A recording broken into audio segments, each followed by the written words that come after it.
Boa noite, pessoal. Boa noite a todo mundo que está aí assistindo o nosso Diálogos. Esse é o último Diálogos, né? Por conta da legislação eleitoral, a gente está realizando aí a nossa última atividade online, que é o programa Diálogos. Essa é a 8ª edição. Fazendo aí um breve retrospecto, nós falamos sobre o esporte, nós falamos sobre políticas públicas para mulheres, falamos sobre comunicação e as fake news, falamos sobre racismo, falamos sobre intolerância religiosa, falamos sobre o esporte de novo, só que como ferramenta de transformação social.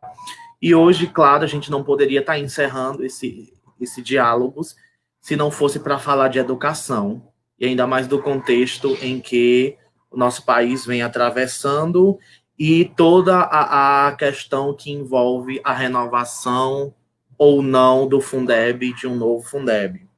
E hoje, para a gente poder fechar esse diálogo com chave de ouro, a gente vai receber aqui a professora Carla do Vale. Professora Carla do Vale está aqui com a gente. Ela é professora da educação básica e professora também do ensino superior.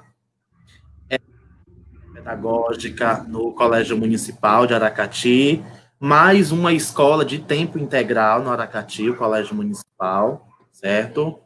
A gente vai receber aqui o professor Pedro, está com a câmera fechada, abriu agora. Professor Pedro. Professor Pedro, ele é diretor escolar da escola Bonita Casa, lá da Praia de Majorlândia, aqui em Aracati. Ele também atualmente está como presidente do Fundeb, Aracati, né? Justamente um convidado que vai poder estar, com certeza, colaborando na gestão à frente do Fundeb em Aracati. E também o nosso convidado, mais do que especial também, nosso amigo aracatiense, deputado federal Eduardo Bismarck, do PDT Ceará, que está aí travando uma grande batalha por melhorias para a nossa cidade, para o nosso estado, em especial a nossa educação. E aí eu gostaria de agradecer a todos por aceitar o convite de estar dividindo esse momento de diálogo com a gente, no momento em que nós devemos sempre estar respeitando o isolamento social. É importante que a gente aproveite esse tempo que a gente está em casa para a gente poder estar dialogando e construindo conhecimentos e dividindo boas expectativas para um futuro de uma educação pós-pandemia. E esse é o tema que a gente vem trazer hoje. O novo Fundeb e os caminhos da educação pós-pandemia. E aí a gente começa com o nosso deputado Eduardo Bismarck, que está aí conversando com a gente de Brasília, pessoal. Vocês já conhecem a dinâmica do nosso encontro. Não é uma entrevista, não é algo engessado, pergunta, resposta, Como diz o próprio nome, é um diálogo. Então, seja bem-vinda a professora Carla, professor Pedro e nosso deputado Eduardo Bismarck também seja bem-vindo e já pode iniciar sua fala, falando do nosso Fundeb. Bom, obrigado, primeiramente. Boa noite a todos que estão nos assistindo agora. Boa noite, Ednilson. Boa noite, professora Carla do Vale. Boa noite, meu amigo também, professor Pedro. É uma honra e um prazer estar aqui falando com vocês de educação, uma pauta tão importante para o país, também para o meu mandato. Como eu costumo dizer, a gente tem 3 pautas focais aqui muito importantes, que a primeira, não na ordem de prioridade, mas a primeira é o Pacto Federativo, porque a gente consegue mudar a realidade das pessoas de maneira mais rápida, fortalecendo as prefeituras. E turismo, que é muito importante, e aí educação, que está dentro de Pacto Federativo, e o próprio Fundeb também, porque é um dos mecanismos que você fortalece o ente federativo, ou seja, estados e municípios, através de financiamento da educação. E a educação é a única forma que a gente pode mudar o nosso país, vocês sabem muito melhor do que eu disso, então a gente não pode deixar de ter isso como prioridade em todos os momentos da nossa vida, e aí, com certeza, é uma pauta do meu mandato que eu acho muito importante. Obrigado, Eduardo, por fazer essa abertura. A gente pode ir, professora Carla também, dar suas boas-vindas, suas colaborações iniciais, depois o professor Pedro, e aí a gente já tem a nossa primeira pergunta para a gente se nortear na nosso diálogo de hoje. Boa noite a todos que estão assistindo, boa noite aos meus colegas, ao Ednilson, pelo convite, né, ao deputado Eduardo Bismarck, ao meu colega Pedro, e é sempre um prazer falar sobre educação. Quem é apaixonado por educação sabe disso, o quanto nos importamos pelo desenvolvimento da educação, e falar nesse momento sobre Fundeb é altamente pertinente. Precisamos conversar, precisamos saber, precisamos conhecer em que patamar se encontra o Fundeb e sabermos como cidadãos nós podemos ali estar contribuindo para que tudo isso caminhe de maneira ordeira e que tenha também muita equidade, que tenha justiça e que aqueles que estão à frente, os nossos governantes, assim como o nosso queridíssimo deputado Eduardo Bismarck, o que eles estão fazendo nesse momento por nós. Isso é muito importante. Então, esse diálogo de hoje vai ser, assim, fora de série, isso eu tenho certeza. A título de conhecimento, de troca de conhecimento, ele vai ser de suma importância.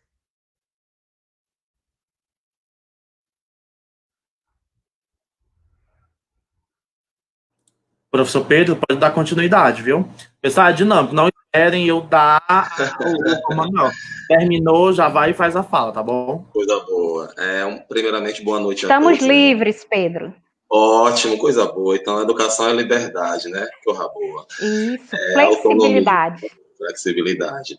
Primeiramente, boa noite a todos, né? Os que têm acompanhado a live, ao nosso deputado Eduardo. Verdade. Muito bom estar com vocês, com o nosso deputado, com o professor Ednilson, com a professora Carla. É uma honra, né? Com pessoas que têm uma atuação em vários campos, em vários, né, segmentos, com uma história muito pautada, inclusive na educação, que é a nossa temática de hoje. Muito bom falar sobre Fundeb, né? É interessante, é pertinente, é primordial e essencial que nós, né, falemos, que nós construamos esse diálogo. Ele é importante, ele se faz necessário, até porque tá para acabar a vigência, né? Então a gente tem que construir isso, pensar, ouvir a sociedade, ouvir os professores em especial, já que eles estão sempre, né, na linha de frente. E aí esse discurso, essa nova construção, eu sempre digo, né, talvez um dos problemas hoje na educação é que muitas das suas políticas, muitas das suas deliberações, elas vêm muitas das vezes de cima para baixo.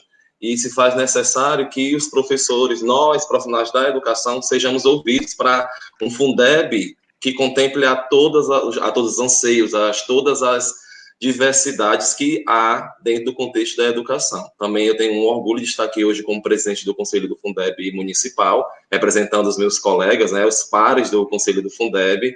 E aí vamos construir esse diálogo, vamos ouvir, vamos partilhar, né, os nossos colegas já estão aí comentando na nossa live, e é um momento de construção. E muito bom ouvir nosso deputado que está aí na linha de frente, né, no Poder Legislativo, frente aí dessas discussões, e se Deus quiser, né, com empenho legislativo, com empenho da sociedade, tenhamos talvez um Fundeb permanente, que é o nosso foco, eu acredito, no atual contexto.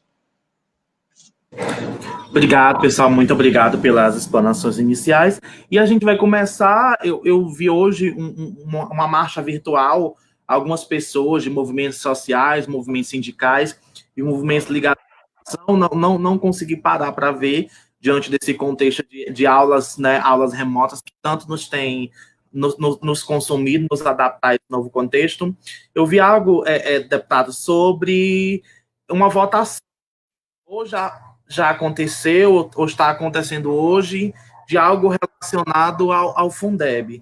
E aí eu aproveito para perguntar a que passo está a discussão do Fundeb em Brasília, no Congresso Nacional. Bom, você está indicando para a gente falar de hoje. Tem todo um histórico, essa história do Fundeb, que ao longo do nosso bate-papo aqui eu posso ir pontuando. Hoje, qual que é o cenário? O Fundeb encerra esse ano. É importante, quem está nos ouvindo, que não é ligado à área de educação, saiba o que é o Fundeb. É um recurso que o governo federal manda para em rasas palavras, manda para os municípios e para o Estado para poder ajudar no pagamento da educação, certo? Por quê? Porque o dinheiro, como a União é quem fica com a maior parte do bolo, o dinheiro que tem o município ou o Estado não é suficiente para poder bancar uma educação de qualidade. Precisa de um complemento da União, que é quem tem o maior caixa, né? Por isso que o Pacto Federativo é importante. Nesse cenário, precisa se aprovar a continuação do Fundeb. O que a União vinha fazendo anteriormente? Como é um fundo, o que é um fundo? É como se fosse uma poupança, certo? Fundeb é um fundo. Tem uma poupança lá que é formada por recursos da União e por outros recursos também dos estados, da arrecadação. Ela criou 27 fundos. Um para o estado do Ceará, um para o Rio Grande do Norte, um para Pernambuco, um para o Distrito Federal, um para São Paulo e tal. E aquele dinheiro é dividido, é utilizado para a educação. Se eu estiver sendo um pouco complexo, me desculpem. Mas para poder tentar chegar onde eu quero. Esse recurso é investido na educação, ajudando na complementação do município, e sem esse dinheiro, o município não consegue bancar a educação sozinha. Governos anteriores criaram o Fundef, aí o Fundef se esgotou. Renovaram em forma de Fundeb, mudando a última letra, mudava o nome, mas criaram uma lei para o Fundeb. O que nós estamos lutando desde o ano passado? Que não exista mais esse prazo de início e fim. Que esse dinheiro, que esse fundo seja permanente e que haja uma atualização. Eu tenho defendido muito isso.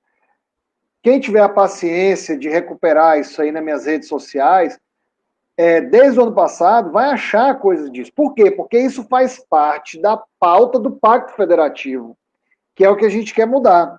A educação também faz parte. Quando a gente constituiu um grupo de trabalho na Presidência da República, que contava com o Ministério da Economia, contava com a FNP, que é a Frente Nacional dos Prefeitos, que são municípios acima de 80 mil habitantes, a CNM, que são os municípios menores, Confederação Nacional dos Municípios, Ministério da Economia, Presidência da República. Eu estava lá como deputado, eu e um outro colega, representando o Congresso Nacional, dos 9 itens que tínhamos lá para o Pacto Federativo, um deles era o Fundeb, permanente e com atualização, que, no entanto, não foi enviado pelo Ministério da Economia, nem pela presidência, para o Congresso poder debater. O que nós estamos fazendo? Debatendo uma PEC que já existe aqui desde 2015, que trata exatamente dessa sinalização e que é o que eu defendo. Por que eu defendo isso? Por simples motivo. Lá atrás, quando o Fundeb foi criado, vamos pegar o exemplo do Aracati. O dinheiro que chegava para gastar para o Aracati, por exemplo, sobrava um pouquinho. Entretanto, nos últimos anos, o Fundeb, o piso salarial do professor, que é muito justo, merecido, um grande direito, ele se atualizou mais de 150%. E o Fundeb não chegou a atualizar 90%. Então, há uma deficiência hoje que prejudica quem? O professor também, mas prejudica o aluno, prejudica a educação, prejudica tudo. Então, por isso nós estamos lutando por um Fundeb permanente, que a gente não tenha que passar por esse sufoco lá na frente, certo? Um Fundeb que tenha uma atualização e que essa atualização acompanhe o preço do professor, para que o professor seja sempre bem pago. O pouco lá que a gente pode garantir aos professores, pelo menos isso seja garantido. Desculpa se me alonguei muito já na primeiro item, mas para poder a gente já ir mostrando aí qual que é a linha do que a gente está fazendo aqui em Brasília. Não, deputado, obrigado, foi muito pertinente. E aí eu até lembro de uma professora que ela sempre relatava, né, de quando houve a mudança de Fundef para Fundeb, quando ela recebeu o seu primeiro salário, ela disse, quando ela recebeu o seu primeiro salário, que foi no banco, que viu, ela disse que nunca tinha visto tanto dinheiro, e a gente sabe que, apesar das pesadas, ainda é muito pouco, mas de uma mudança significativa. O quão importante aqui foi o Fundeb para o desenvolvimento da educação básica. É tanto que o estado do Ceará, das 100 melhores escolas públicas, 82 estão no Ceará. Nossa cidade de São Paulo é a melhor educação pública em índices nacionais do país. E muito disso se deve, com certeza, ao Fundeb e, logicamente, a boas ações que o Estado do Ceará vem tendo nos últimos anos no que diz respeito à educação. Professora Carla, eu gostaria agora que você desse a sua contribuição e a sua colaboração, falasse como é que você vê essa questão hoje do Fundeb, como é que ele atinge assim, em cheio os professores, e aí você é professora tanto no município de médio porte, que é o município de Aracati, como você também, né, é prestador de serviço na área técnica de um município bem pequeno, que é o município de Palhano. Como é que você de como é que essas mudanças no Fundeb elas atingem em cheio a classe do magistério? Primeiro, Ednilson, nós precisamos fechar a lente e pensar o seguinte: nesse exato momento, em termos de educação, o maior debate é a questão da permanência do Fundeb. A importância disso para o profissional da educação e para que não haja um colapso dentro das prefeituras, dentro dos municípios. Nós sabemos que é necessário esse fundo, e aí eu me reporto, faço a mesma coisa que o deputado estava fazendo, que é importante ter essa propedêutica de saber realmente o que acontece, o que é o Fundeb, para que as pessoas possam ter esse conhecimento para poder formar uma opinião acerca do que está acontecendo. Então, eu já me reporto a Anísio Teixeira, né? Que Anísio Teixeira, ele já tinha esse olhar visionário de pensar, olha, nós precisamos, na educação brasileira, ter um plano nacional de educação, e esse plano nacional, ele precisa ter um financiamento, ter quem banque, né? Que é justamente, ele já pensava, tinha esse olhar. E aí, nós tínhamos o Fundef, foi criado o Fundef, que era justamente voltado para o ensino fundamental, ele bancava o fundamental, com vigência aí de 10 anos, né? E depois a gente passou para o Fundeb, que contempla toda a educação básica, da educação infantil até o nível médio.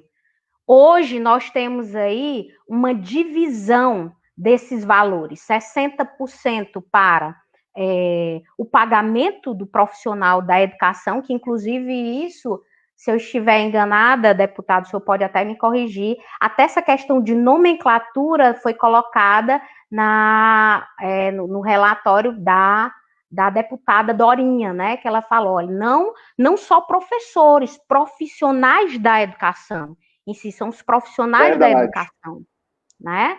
Então, isso a gente também tem que fechar a lente para determinadas situações.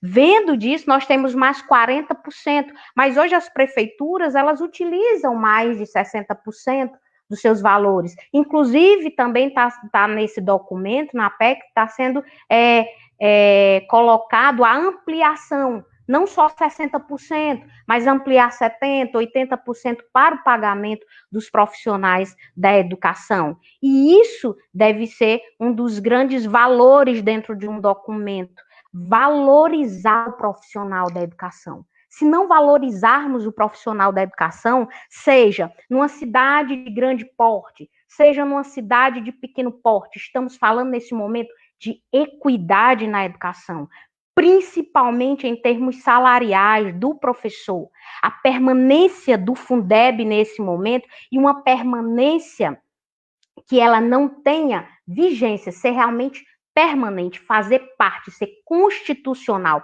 fazer parte da nossa Constituição é importante, não só importante, é necessário para a educação no Brasil, é um passo a mais para que isso aconteça.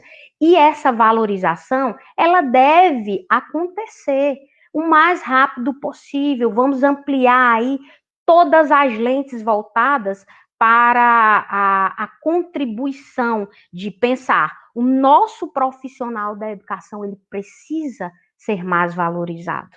É isso que nós pensamos. E o Anísio Teixeira já pensava nisso, né? E já pensava também em número, nos valores voltados para o aluno. Ora, veja só, um fundo como o nosso Fundeb, constituído, como bem disse o deputado, de 27 subfundos aí, um do Distrito Federal e os outros do Estado, ele, na verdade, faz grandes coisas dentro de uma prefeitura, dentro de um município, acerca de educação, e isso pode ser ampliado. Também está em pauta a questão da ampliação do recurso que é dado pela União, né? São pontos, Ednilson, vários pontos que, somando, tem um documento muito importante, um documento que vai fazer a diferença para a educação. E pense em um fundo que em um ano gastou ali, contribuiu para a educação 165 milhões, não é isso, deputado? 165 milhões dentro da educação, sendo que 15 milhões só foi da União. Então, os impostos arrecadados desse fundo, os 27, são impostos que fazem toda a diferença. Não podemos pensar em isso não existir. Não podemos pensar numa não permanência. E sim nessa permanência, nessa valorização do profissional da educação. É importante.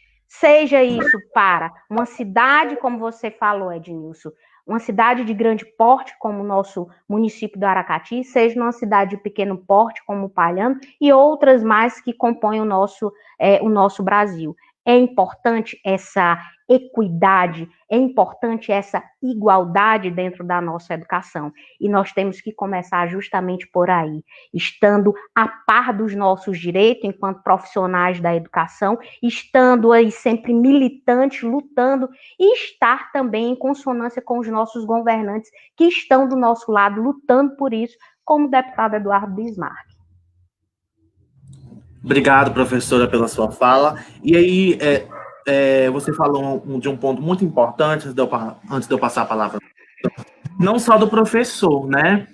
Do professor lá no efetivo exercício do magistério, ali na sala de aula, ou em coordenação pedagógica, ou em direção escolar, que são esses os profissionais hoje que são contemplados com o que é chamado popularmente com a folha dos 60, né? Dos 60, isso. Aquela folha que banca o salário dos profissionais do magistério.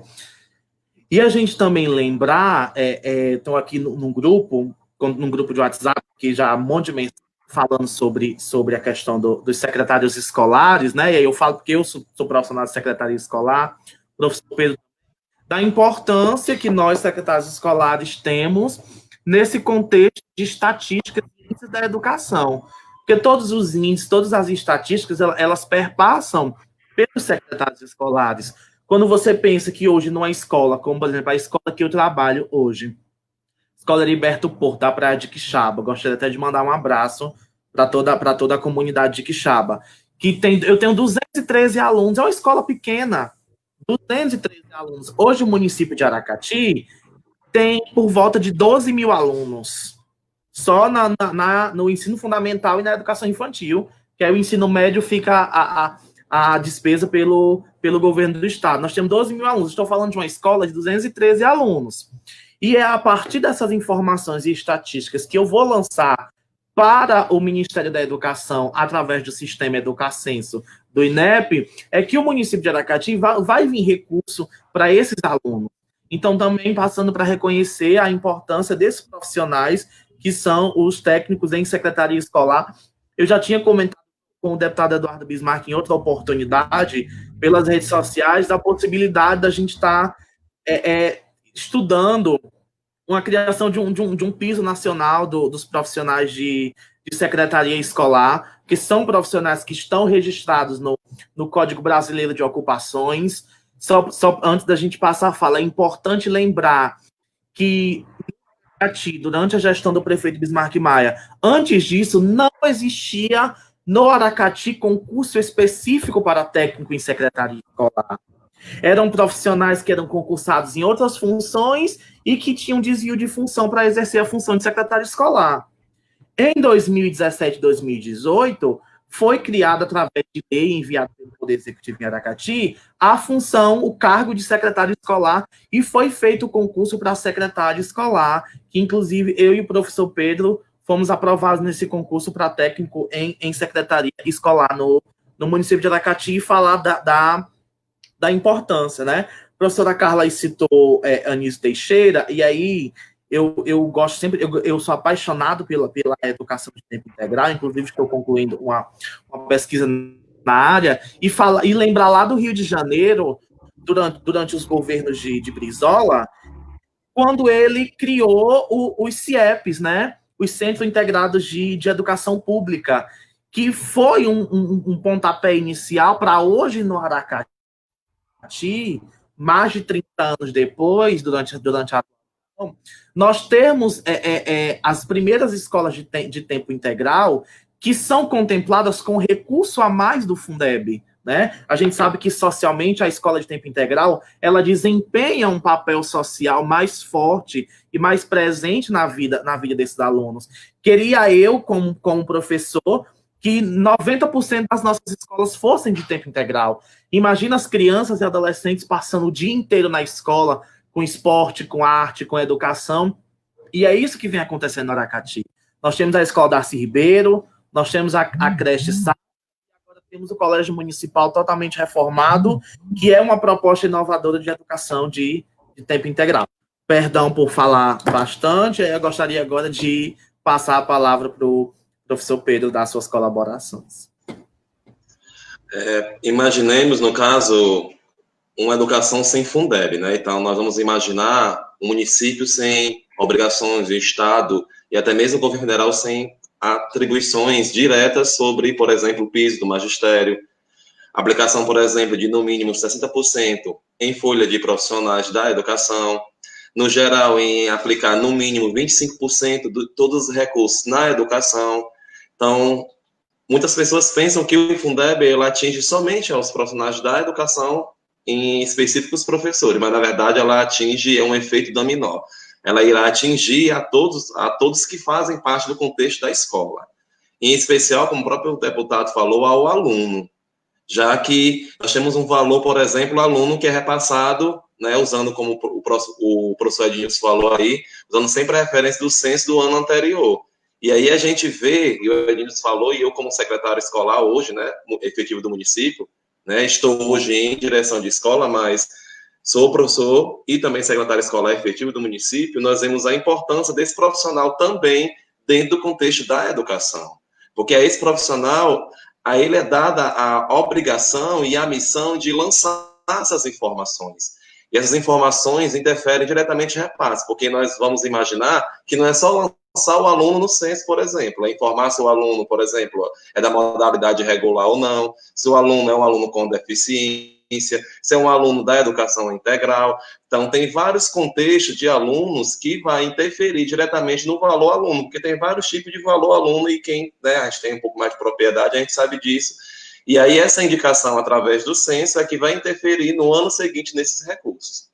Nós imaginamos e vemos aí a Brasil, olhando para um olhar de Brasil, que muitos municípios têm sentido dificuldade em cumprir o piso. A gente viu a discussão aí recente sobre, por exemplo, o texto da carga horária, né?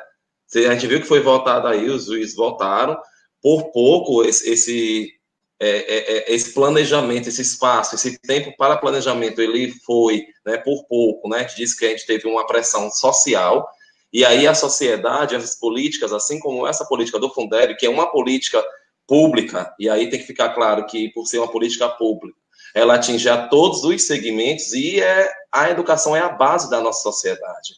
Paulo Freire ele vai dizer, em uma das frases que a gente conhece tanto, se a educação não transforma a sociedade, sem ela tampouco a sociedade vai mudar. Então vamos imaginar uma educação sem financiamento. A livre interesse, a livre capacidade de humanidade de um gestor a investir ou não, ao seu bel prazer, a quantidade que ele quiser e mais, sem ter esse repasse, sem ter essa ajuda financeira. Porque ficando a cargo dos municípios e estados fazer esse repasse com recurso próprio, isso vai fragmentar e vai fragilizar todo o processo de educação. Não só o pagamento de profissionais, mas aí a questão da estrutura física da escola, que aí a gente vê o Aracati, o quanto nós crescemos em estrutura física, mas nós vemos o quanto precisamos crescer ainda mais. Mas aí a gente imagina que há um recurso, há uma complementação, há uma destinação de recurso de impostos, né, já definidos em lei, no caso da lei do Fundeb, que prevê esse repasse. Imaginamos, no caso, se não houver essa prorrogação, que no caso a discussão não é mais nem prorrogar o Fundeb, a discussão é, como o deputado falou em sua fala, é torná-lo permanente. Pensar que a cada... Os termos da prorrogação, né, Pedro? É porque já é um prego batido, uma ponta virada na linguagem comum, né? Nós já vimos que é interessante prorrogar, mas a discussão é pensar em tornar uma política fixa, né? Sem um prazo, porque aí vai gerar, inclusive, um comprometimento maior daqueles que fazem a educação no Brasil. E aí é interessante, é pertinente essa discussão.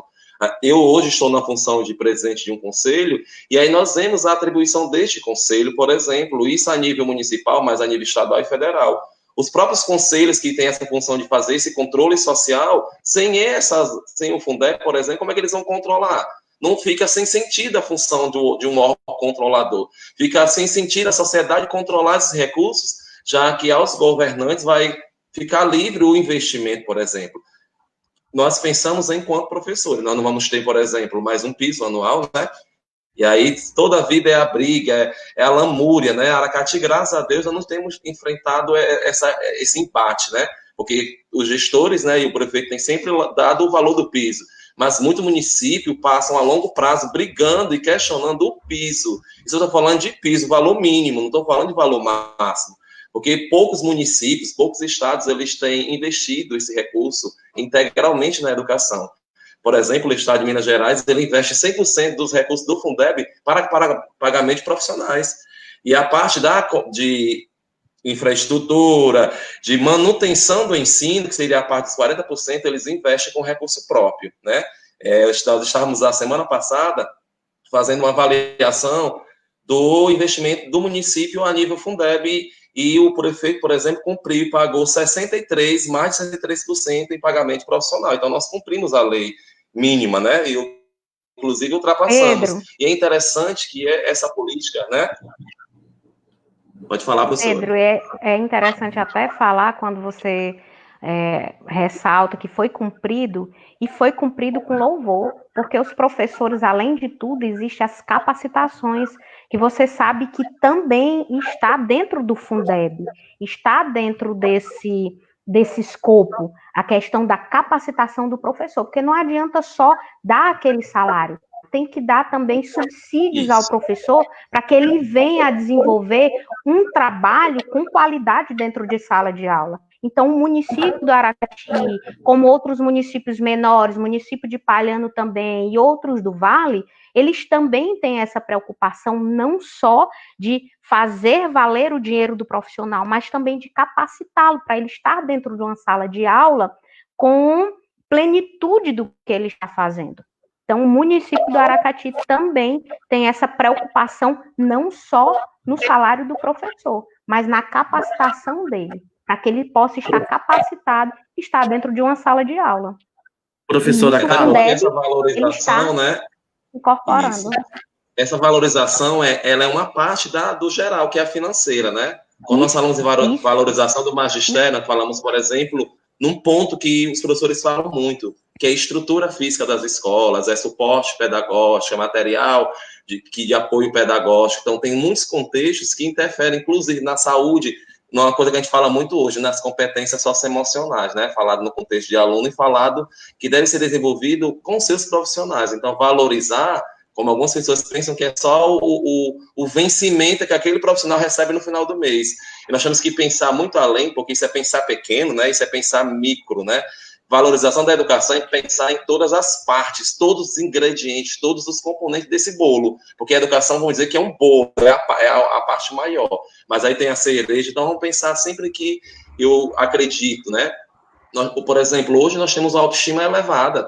Eu estou numa escola, por exemplo, que é a Escola Antonito, estou hoje diretor, numa escola que tem uma estrutura ideal para o funcionamento da escola. Não uma escola que está caindo as paredes, que as salas estão quentes, que o profissional se sente que é aquele quadro de giz tradicional, que não tem uma lousa, que não tem um tablet. Ao contrário, essas ferramentas, elas melhoram não só o aspecto pedagógico, mas até a autoestima do aluno e do professor para desempenhar a sua função. E você falou da formação continuada, que é um item indispensável, deputado Eduardo, que deve ser inserido nesse Fundeb.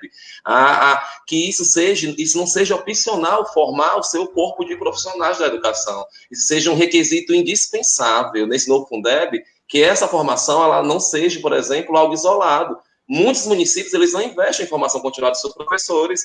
Se eles não investem nessa formação continuada, não tem bons resultados, não tem uma educação de qualidade. Então, vamos pensar, por exemplo, em incrementar nesse novo Fundeb, já que está sendo discutido agora, que essa formação continuada ela seja um critério, inclusive, para, por exemplo, aumento de repasse, para investimento maior nesses municípios, porque aí, tendo investimento em formação continuada, consequentemente, vai ter um melhor resultado e uma melhor qualidade de educação a nível Brasil, né? Diga-se de passagem.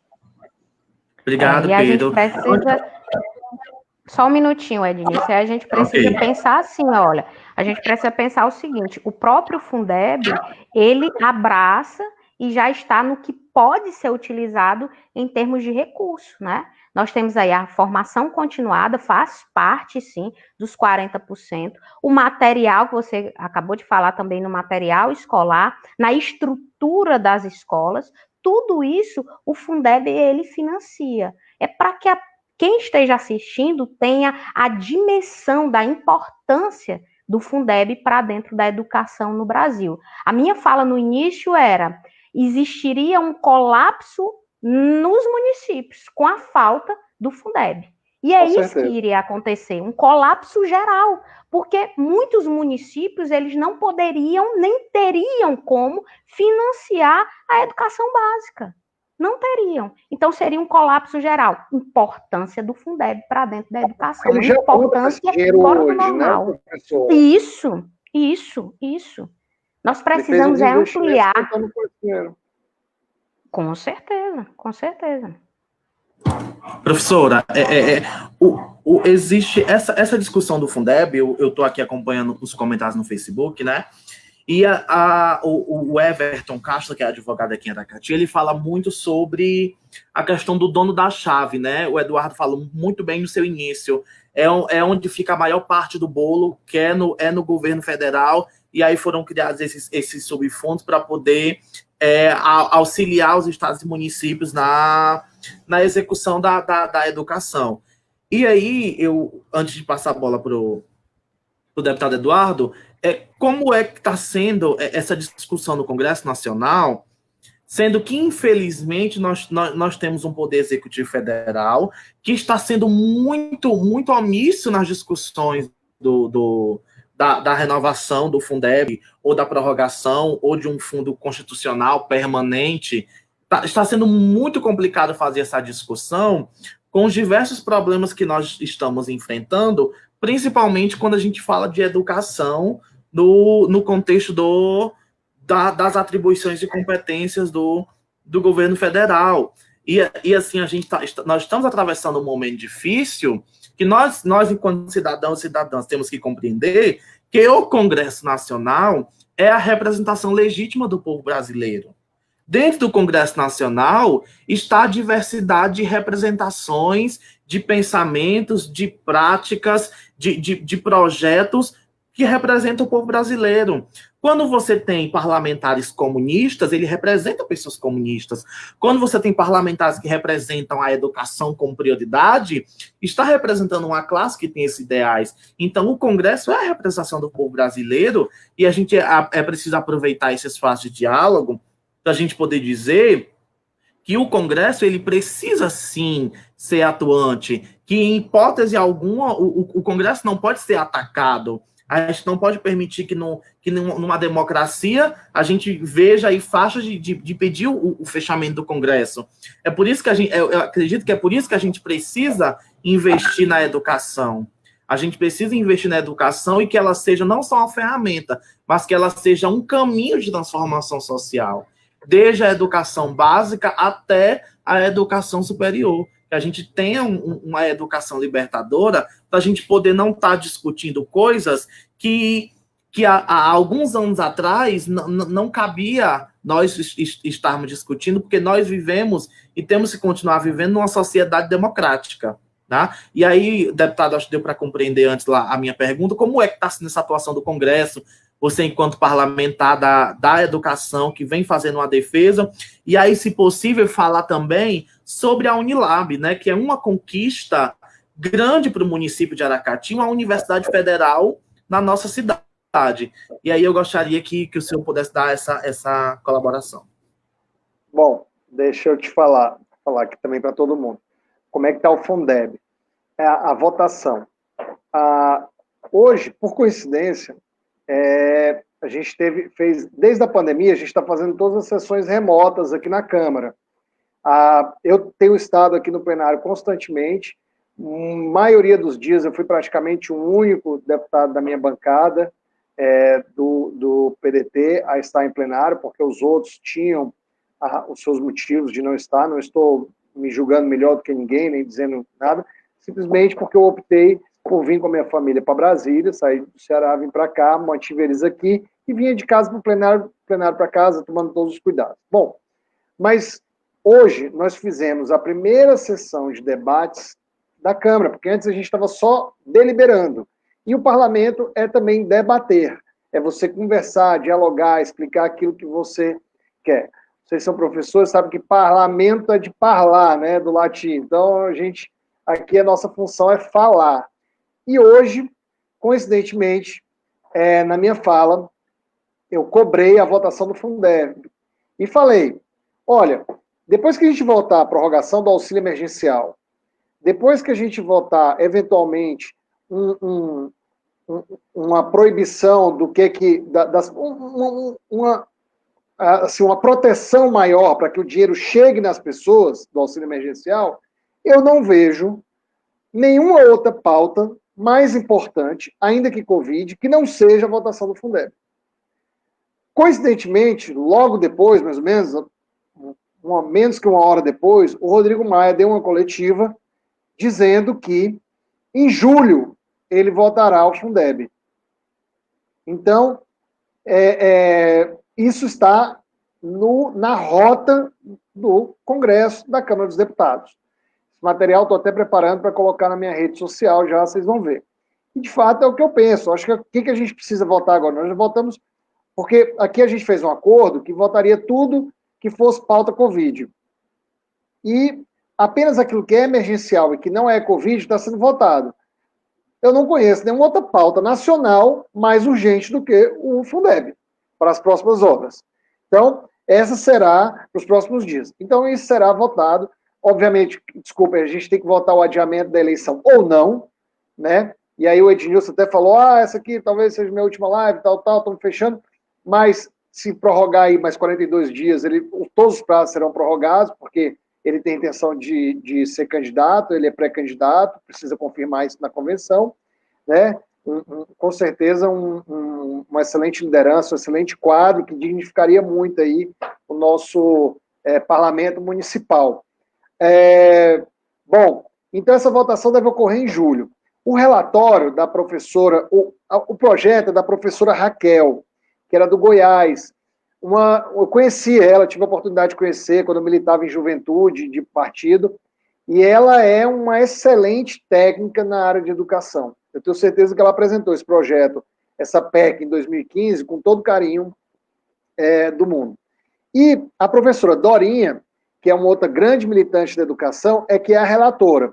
E todos esses pontos que você colocou, professora Carla, ela tá observando, entendeu? Eu tenho um outro grupo aqui na Câmara, que é a Coalizão Parlamentar pela Educação, que é formada por alguns colegas, que a gente vinha, desde o ano passado, fazendo um acompanhamento do MEC, né, o Ministério da Educação, e falando de pautas do MEC, fazendo aquela análise. A gente até fazia análise do que o MEC fez, o que deixou de fazer, e quais eram as propostas que nós tínhamos para apresentar. Esse trabalho não parou. Estão alguns deputados lá, como a deputada Tabata, deputado Rigoni, que é do Espírito Santo, que até nós fizemos um webinar de inclusão juntos, o deputado João Campos, lá do Pernambuco, o deputado Eliel Machado e a Luísa Canziani, que são do Paraná, o deputado Tiago Mitrô, de Minas Gerais. Nossa intenção é o quê? É fazer propostas pela educação. E essa PEC que está sendo relatada, qual que é a grande vantagem dela? Ela não precisa passar por uma sanção presidencial. A PEC, a proposta de emenda à Constituição, e esse que é o nosso objetivo, de colocar o Fundeb na nossa Constituição, com esses parâmetros já de piso salarial, de carreira, de investimento, como é que vai ser a composição do fundo, tudo, que aí posso até detalhar depois, mas para não me estender muito, isso tudo aí vai estar na PEC, é a nossa intenção. E vai ser promulgada pelo Congresso. Depois que nós votarmos, vai para o Senado. Se o Senado aprovar o nosso texto, já promulga diretamente, ou seja, vai para a Constituição. Portanto, é esse o caminho que está. Vou colocar a minha cobrança, que eu coloquei, está tendo uma divergênciazinha sobre na participação da União no fundo, porque esses fundos são estaduais, composição de impostos estaduais, e em tese a União diz assim, não, eu abri mão daqueles impostos estaduais que poderiam vir para mim na repartição para poder fazer parte da educação. Mas eu acredito que sim, pelo Pacto Federativo, mais vale o dinheiro de um professor e de um aluno do que de um burocrata que fica sentado na esplanada dos ministérios aqui atrás. Deixa eu apontar para lá direito aqui assim, ó, que a câmera está cortando. Então, para mim, vale mais um professor dentro de sala de aula, bem pago, e com salário atualizado e com toda a sua bagagem de conhecimento sendo reciclado o tempo todo para que ele possa passar aos alunos e as suas condições psicológicas bem também trabalhadas, né, dentro de um ambiente saudável de sala de aula, do que um burocrata sentado aqui atrás de mim na esplanada dos ministérios, debaixo do ar-condicionado, que não conhece a realidade nem do Palhano, nem do Aracati. Entendeu? Não adianta eu pegar um mapa, explicar para o cara, mostrar a escola municipal, como é que era antes, como é que ficou, como é que está ficando, tal, o cara não entende. O cara só olha para papel e número. Entendeu? Então, essa é a nossa dificuldade aqui também, enquanto nós estamos na esplanada. Então, eu espero que a gente vote essa pauta agora em julho, resumindo, né, e a gente consiga a gente consiga superar essas distorções. Só para finalizar, dentro dessa pauta nossa lá da comissão do MEC, lá, que a gente fazia o acompanhamento, que agora se transformou em coalizão pela educação, eu já vinha trabalhando num projeto de lei que não tem a ver com o Covid, mas que é para poder apresentar logo após a Covid. Vocês podem contar, nós vamos acelerar essa apresentação para que seja votado depois, que é o piso nacional do secretário escolar. Então, hoje a gente tem o piso nacional dos professores, nós queremos também ter um piso nacional do secretário escolar. Eu vou apresentar esse projeto de lei, espero que nenhum outro deputado que esteja ouvindo roube a ideia, mas eu faço questão de apresentar isso aí o mais breve possível.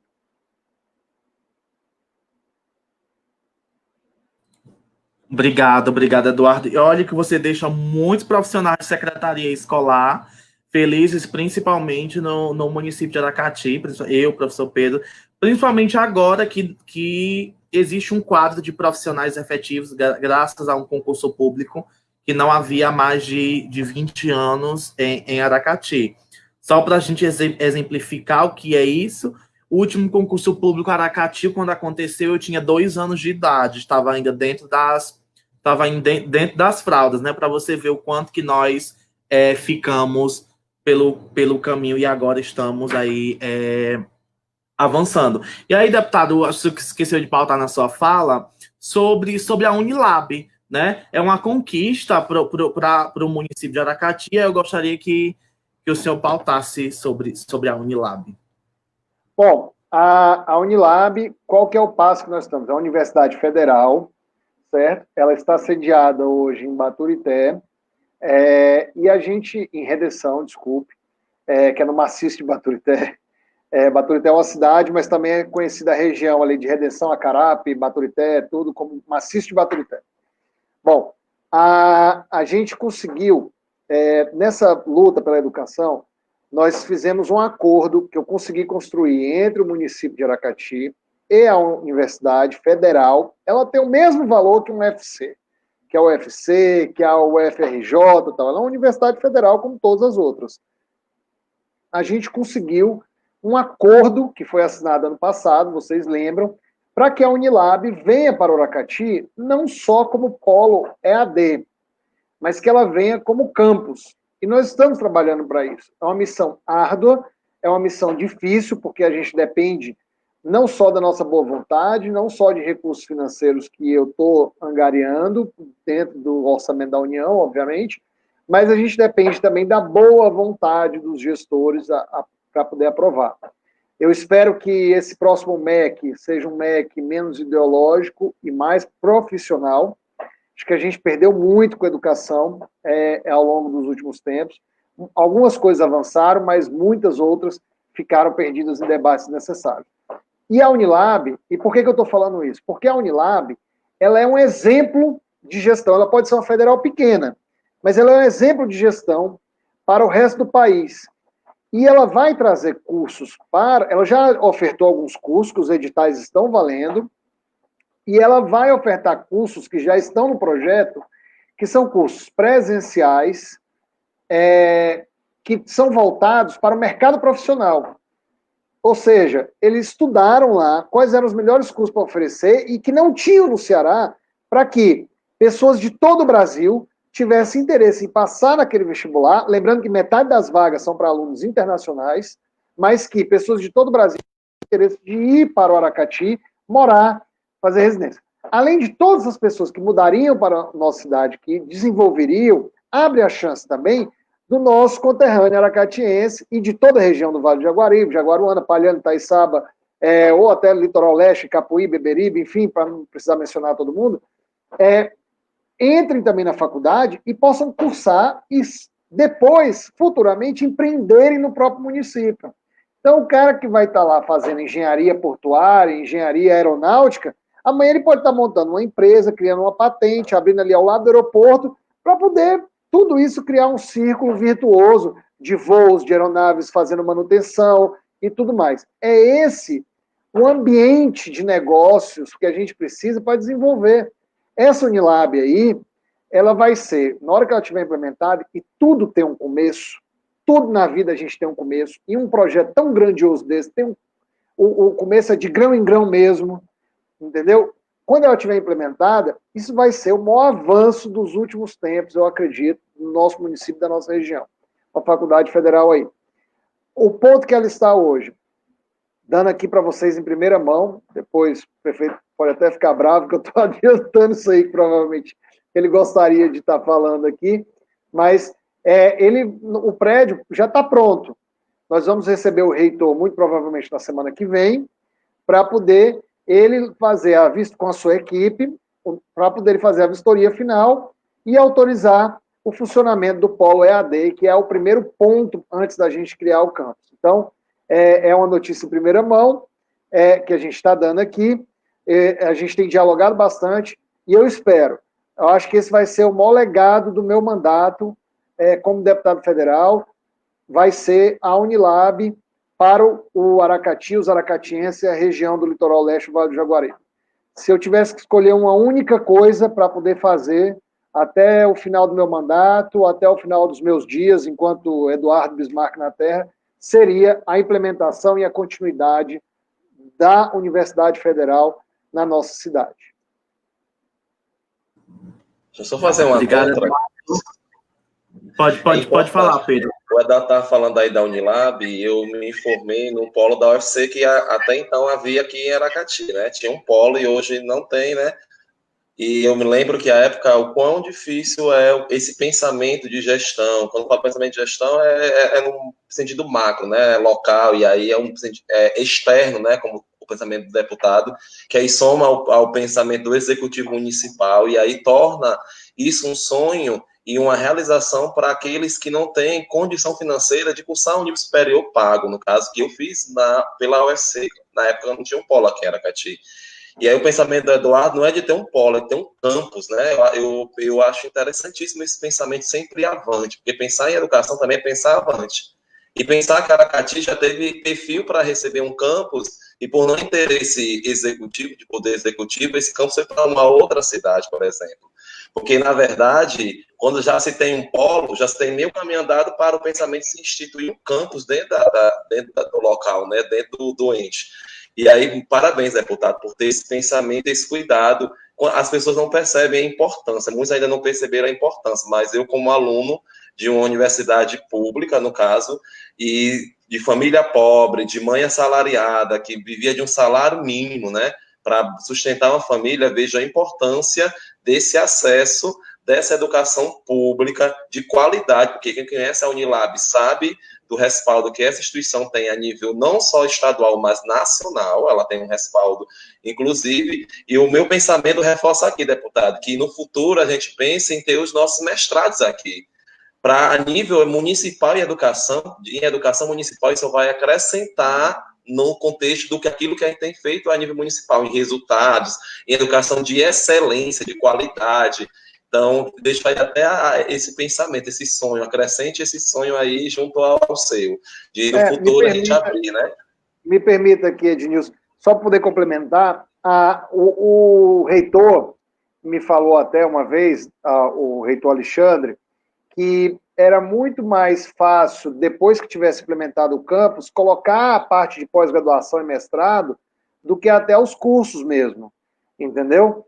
E do que os cursos presenciais. Então, ele pensou lá no planejamento deles estratégico, 4 cursos presenciais, todos eles não tem no Ceará, atraindo pessoas de fora, mas assim, por exemplo, uma engenharia mais voltada para um outro segmento, entendeu? Que não teria aí no Ceará curso de produção cultural, ou seja, não é para a pessoa fazer, para a pessoa poder pensar num cara que vai executar um Rock in Rio da vida, entendeu? Então são cursos extremamente, curso aeronáutico, aproveitando o aeroporto, então são cursos extremamente com potenciais elevadíssimos, de alta intelectualidade, e que, é o que você está falando, por que o filho do Aracati, que estudou numa escola boa com a professora Carla lá no Municipal, ou com o Ednilson, ou no Pedregal, no Municipal, e não pode sair e virar um engenheiro aeronáutico,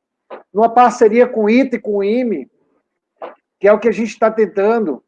Aí, no nosso Aracati, para o cara fazer a faculdade dele, a gente estava falando de questão psicológica, do emocional da pessoa, do professor, mas imagina um jovem de 18 anos, ele ter que sair da sua casa, da casa dos seus pais, para ir para outra cidade e fazer o curso. Muito provavelmente, depois ele vai empreender, montar a empresa dele, contratar, gerar impostos, lá naquela outra cidade, a vida dele vira para lá. Do mesmo jeito que nós vamos receber muita gente de fora, a gente vai ter muito aracatiense também, gente da região do Vale do Jaguaribe, investindo nessa região. E vai ser bom para o Aracati também receber essa gente de fora, até porque muita gente que chega no Aracati para poder morar, passa uma semana, né, Ednilson? Não sai mais nunca, né? O pessoal gosta do Aracati, e a gente sabe por quê. Nossa cidade é maravilhosa. Então, muita gente que vai vir de outros países, porque metade das vagas são internacionais, nós vamos abrigar estudantes, vamos nos tornar uma cidade universitária. Por óbvio, isso não é para amanhã, não é para a semana que vem. Isso é um trabalho de grão em grão. E todo dia a gente luta para isso. Como semana que vem estaremos aí lutando por mais um passo, pela instalação do polo, para que o polo depois vire um campus. Obrigado, Eduardo. E aí eu gostaria de passar para a professora Carla e falar, eu acho que o Pedro, ele adivinhou quando ele me interrompeu que a gente fez essa troca de olhares, ele sabia que a gente ia falar sobre mestrado, sobre doutorado, sobre os cursos de pós-graduação. Os olhos brilham, os olhos brilham. A gente sabe o quanto que é burocrático, o quanto que é difícil se conseguir ingressar no mestrado e doutorado na Universidade Pública no Aracati, e a gente pensar isso a um médio prazo de ter um curso de mestrado ou doutorado numa universidade federal tão bem conceituada como é a Unilab, eu acredito que acho que o maior passo de educação que o nosso município de Aracati ele já deu. E tem pessoas aqui comentando isso, né? A Larissa Ribeiro, o professor Jussi Diogo, a professora Ana Felícia, Sávio Marques, Débora do Vale, muitas pessoas aqui comentando e falando sobre essa questão do curso de mestrado. O Sávio me fez uma pergunta, desculpa, Ednilson. O Sávio Marques fez uma pergunta aqui, eu estou acompanhando também aqui as perguntas, que eu acho interessante responder, na hora que você puder me permitir. Ok. A gente faz isso, passa só aqui a palavra para a professora Carla, e você já pode... Vou até colocar aqui a pergunta, o pessoal aí poder estar vendo, certo? Ele fala sobre uma emenda parlamentar para o IFCE Campus Aracati, né? Ele queria saber em que... Na verdade, deputado, você já pode responder. Se eu responde, aí eu passo a palavra para a professora Carla, e eu queria que a professora Carla já preparasse sua fala, falando sobre quais são as perspectivas, né, da educação para um período de pós-pandemia. Eu acho que todas as discussões sociais que a gente vê hoje é a cultura pós-pandemia, a saúde pós-pandemia, a educação, a ciência e tecnologia numa perspectiva de pós-pandemia, né? E aí o deputado Eduardo vai estar respondendo a pergunta do Sávio Marques, que é estudante do IFCE em Aracati, e depois a professora Carla já vai falar quais são as suas perspectivas aí da educação quando passar essa pandemia de Covid. Bem rapidinho, Ednilson. Obrigado. Desculpa, viu, professora Carla, tá interrompendo aí a sua fala, mas é porque isso é muito importante. Eu fui lá numa palestra com a Marinha e o pessoal, eu fui lá falar sobre o submarino que eu fui lá conhecer, do projeto do governo federal, e os alunos, ao final, me questionaram que eles não tinham esporte lá. Eu acho que eu não tinha nem... Não, eu tinha acabado de assumir como deputado. Eles falaram assim, olha, a gente não tem esporte, aqui não tem condição de ter esporte, tal. E eu fui vendo aqueles cartazes, e eu entendi, depois, que eles estavam me pleiteando uma ajuda para poder implementar. Aí eu fui lá com a diretora, a gente conheceu atrás, nos fundos ali do IFCE, um espaço que ela tem para poder fazer uma quadra, certo? E aí eu até tive falando com o reitor do IFCE, ou seja, do estado inteiro, não só aí do Aracati, a diretora, que é muito atenciosa. Ele esteve aqui no meu gabinete, onde eu estou agora, em Brasília, e a gente tem vários assuntos em pautas para o IFCE, entendeu? Inclusive, assim, também ajudar na construção dos blocos que ele está querendo construir a mais lá no IFCE, entendeu? Para ampliar lá.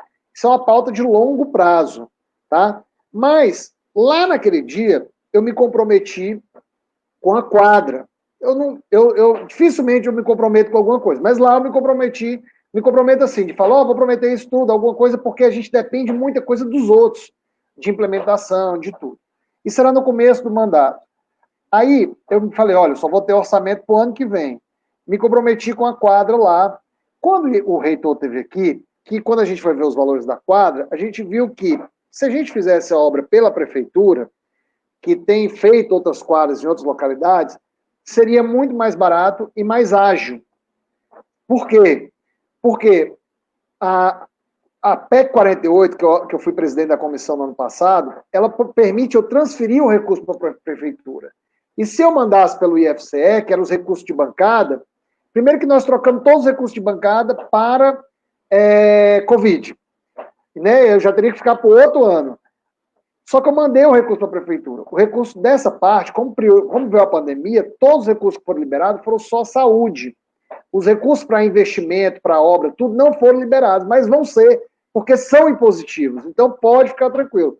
Então logo esses recursos foram liberados, e passando agora a parte da pandemia, o prefeito tem um compromisso comigo de licitar lá e fazer uma obra de uma quadra. Qual que é a grande vantagem, além da economia do erário público, além da agilidade, que não tem que passar pela Caixa Econômica, que leva, às vezes, 3 anos para concluir uma quadra. Qual que é o último ponto? Essa quadra que o IFCE vai usar, ela vai ser pertencente à comunidade, ao bairro. Então, o IFCE vai ter uma praça lá, à toda disposição para fazer o treinamento, parte de educação física, mas também será utilizado pela comunidade, ali daquele bairro que cresce bastante. Então, não se preocupe, sabe? Eu peço assim, agradeço, Ednilson, pela oportunidade de estar esclarecendo isso aí. O dinheiro não chegou. Diante da pandemia, só saiu recurso para a saúde, não saiu para nenhuma outra coisa. Ainda deram a oportunidade da gente tirar o dinheiro de outras destinações, como isso, e mandar para a saúde, porque reabriram a parte orçamentária. Eu não fiz isso, resguardei o dinheiro para os investimentos, e vai sair a quadra. Mas, agora, em função de pandemia, em função do dinheiro estar aqui parado, ela ainda não vai sair. Fique tranquilo, nós temos esse compromisso aí, essa palavra, por isso que eu fiz questão de falar. Obrigado, Ednilson. Obrigado aí, professora Carla, por me cedido a oportunidade também de falar. Respondido, viu, Sávio? E que notícia boa, né? Nosso esporte, que aí tem os nossos equipamentos, falar de esporte, Eduardo sabe, eu, Pedro, a gente faz parte da Associação de Voleibol, a gente tem uma luta aí pelo esporte, o nosso esporte vem sendo bastante valorizado, nós temos um ginásio aí belíssimo, só esperando a pandemia passar para poder ser inaugurado.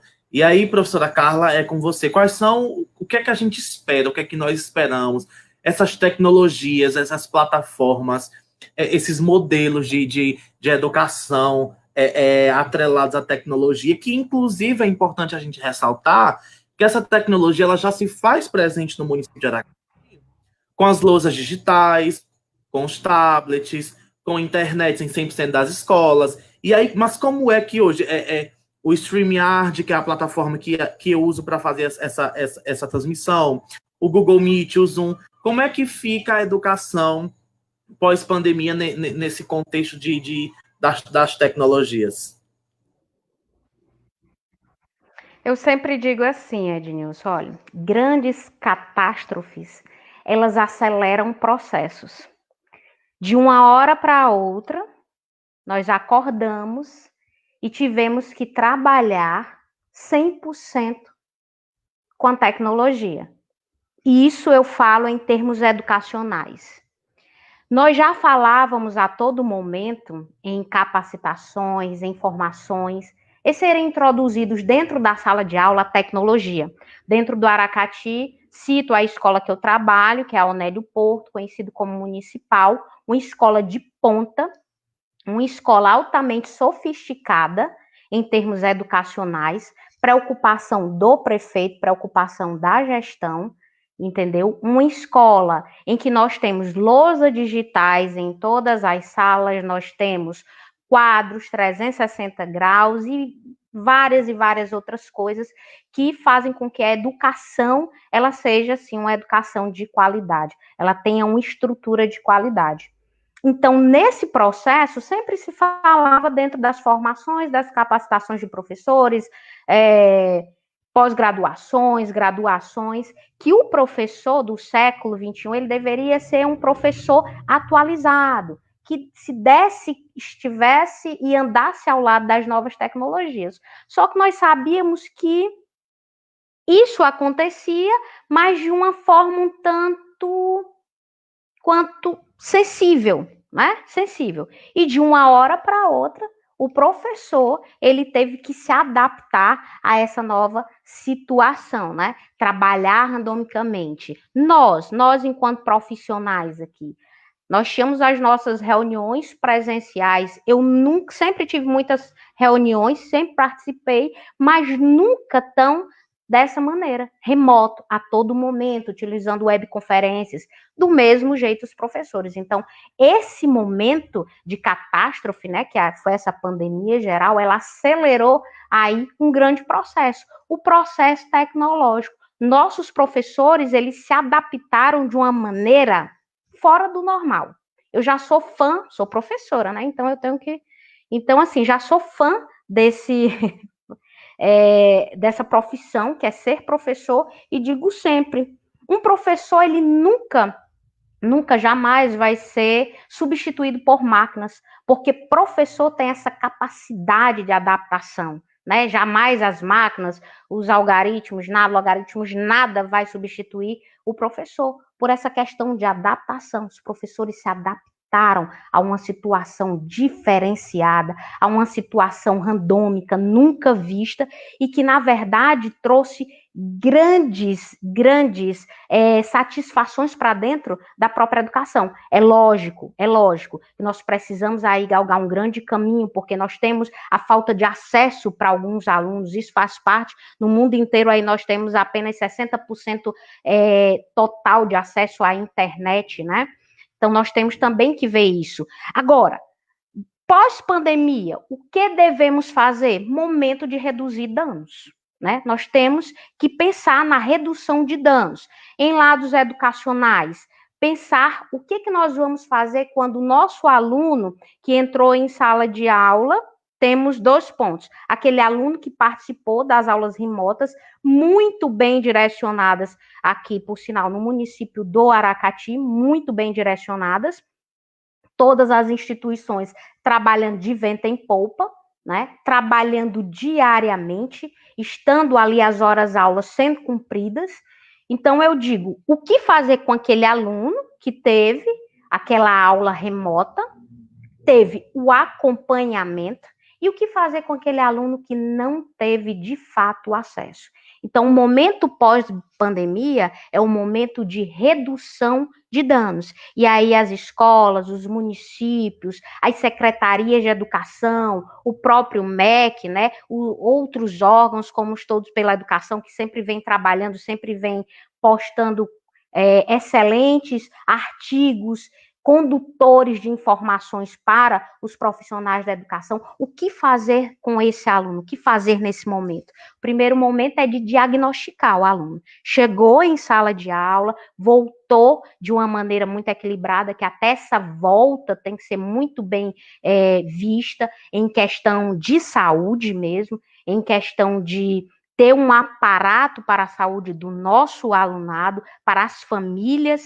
Então, ter esse olhar, o que fazer nesse momento? Vamos diagnosticar o que precisamos fazer para que o nosso aluno ele consiga ter uma reposição de conteúdo, uma reposição ali de objetos do conhecimento, para que ele não seja afetado, né, tão grande. Perceba, a educação, ela tem um legado.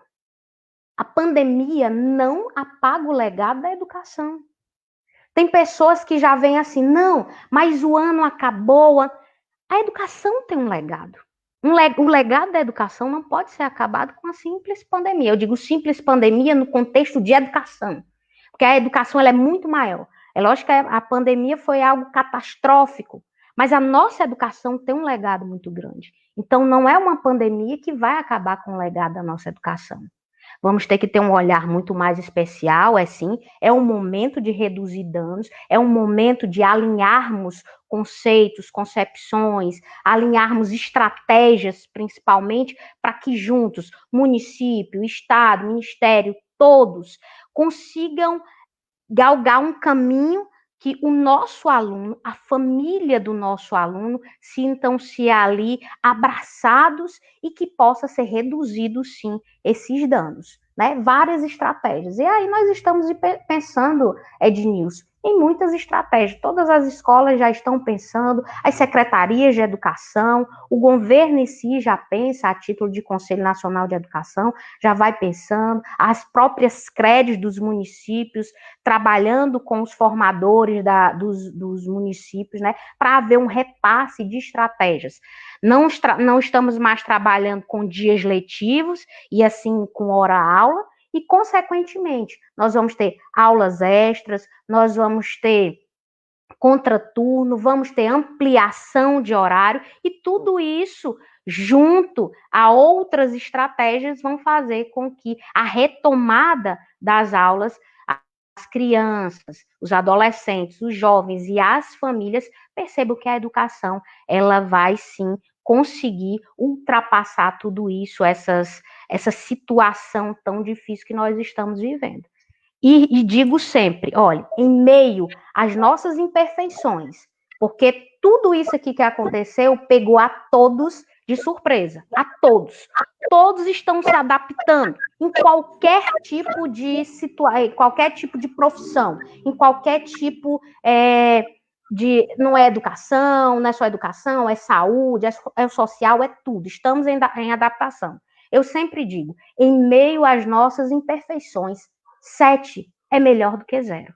E foi isso que a educação fez. A educação não cruzou os braços. Ela foi para cima e ela fez um excelente trabalho. Os professores estão de parabéns. Todos os professores da educação estão de parabéns. De um dia para a noite, só se tornaram profissionais, youtubers. Pegaram ali o que era uma atividade pedagógica presencial e transformaram em uma atividade totalmente não presencial. Parabéns! Ficam meus parabéns a todos os profissionais. Quando eu digo profissionais da educação, são todos, não são só os professores.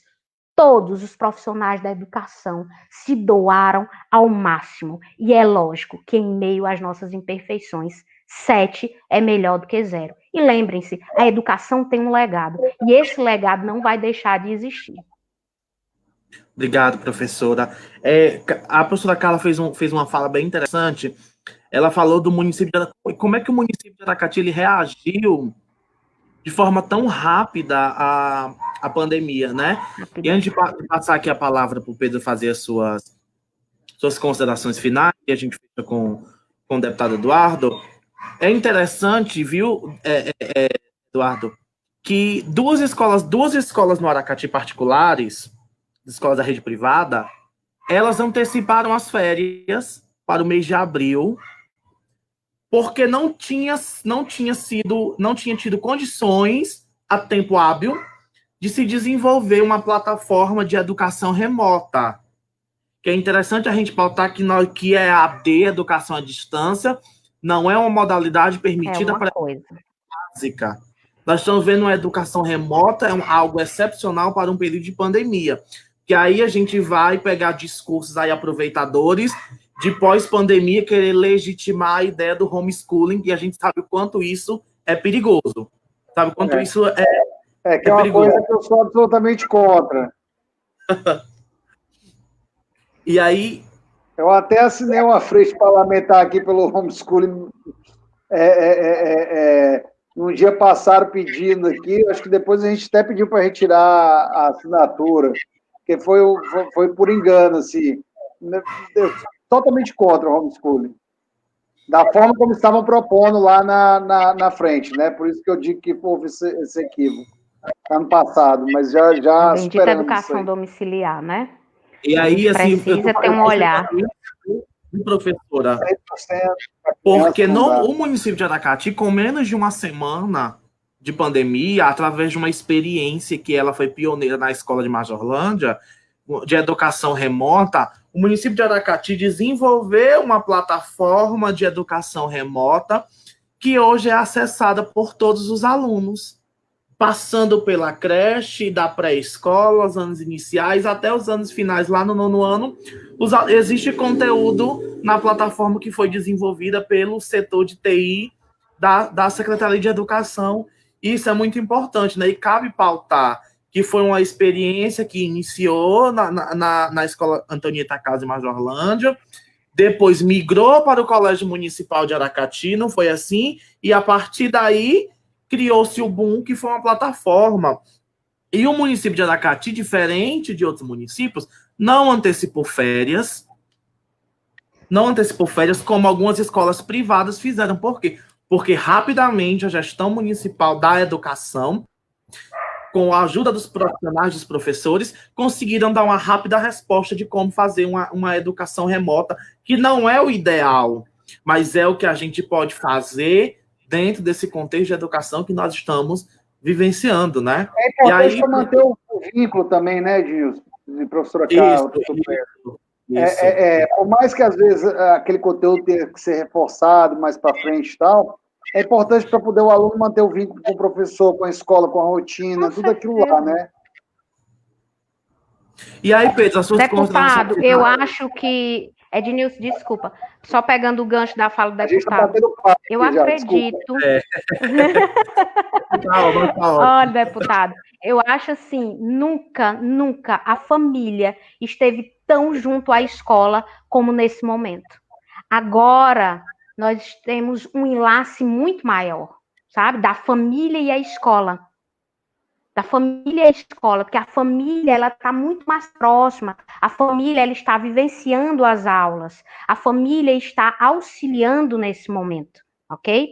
E pegando também o gancho do Ednilson, quando ele fala do município do Aracati, dessa parte visionária do município do Aracati, em meio a tantas outras instituições de ensino particulares, com grandes nomes, o município do Aracati foi excepcional.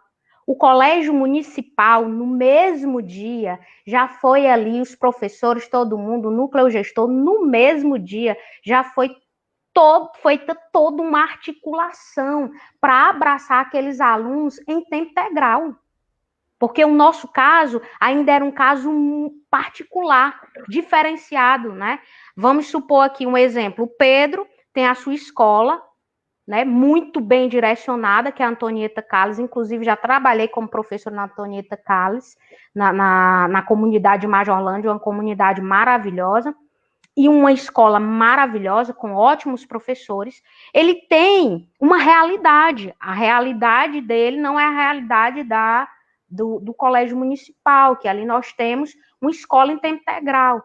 Então, todos os professores, o núcleo gestor, se organizaram em um dia para pensar, para articular o que vamos fazer com essas crianças. É o pensar pedagógico, é o pensar profissional, é o fazer a educação de qualidade. E a Secretaria de Educação, lógico, direcionando, e aí houve toda uma articulação de rede,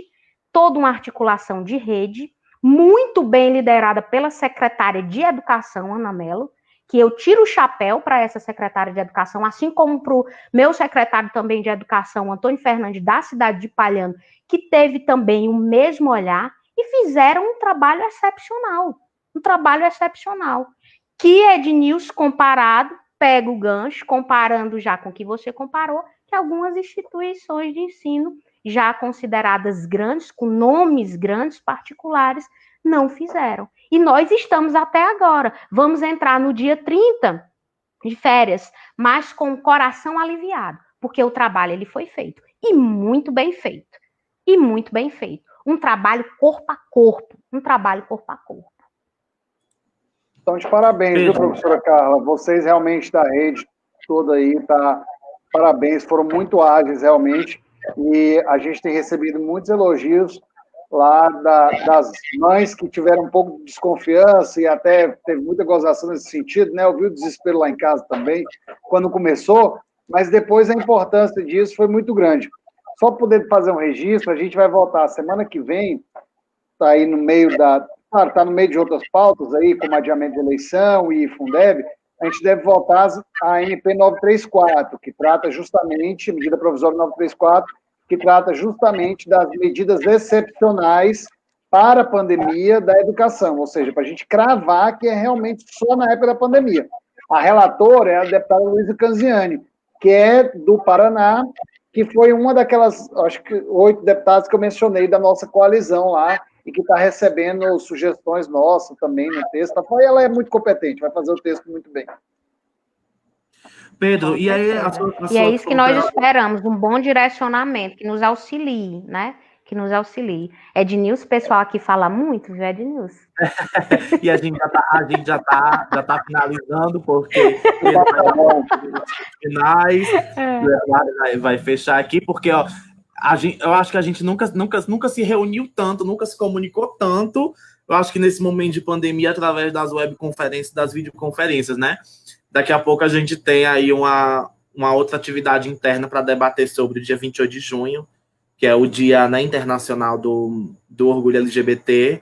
E aí a gente vai ter algumas atividades aqui no município de Aracati. E daqui a pouco, estou só olhando para a câmera e olhando para o relógio, que daqui a pouco a gente entra em uma outra atividade para debater as nossas ações do dia 28 de junho.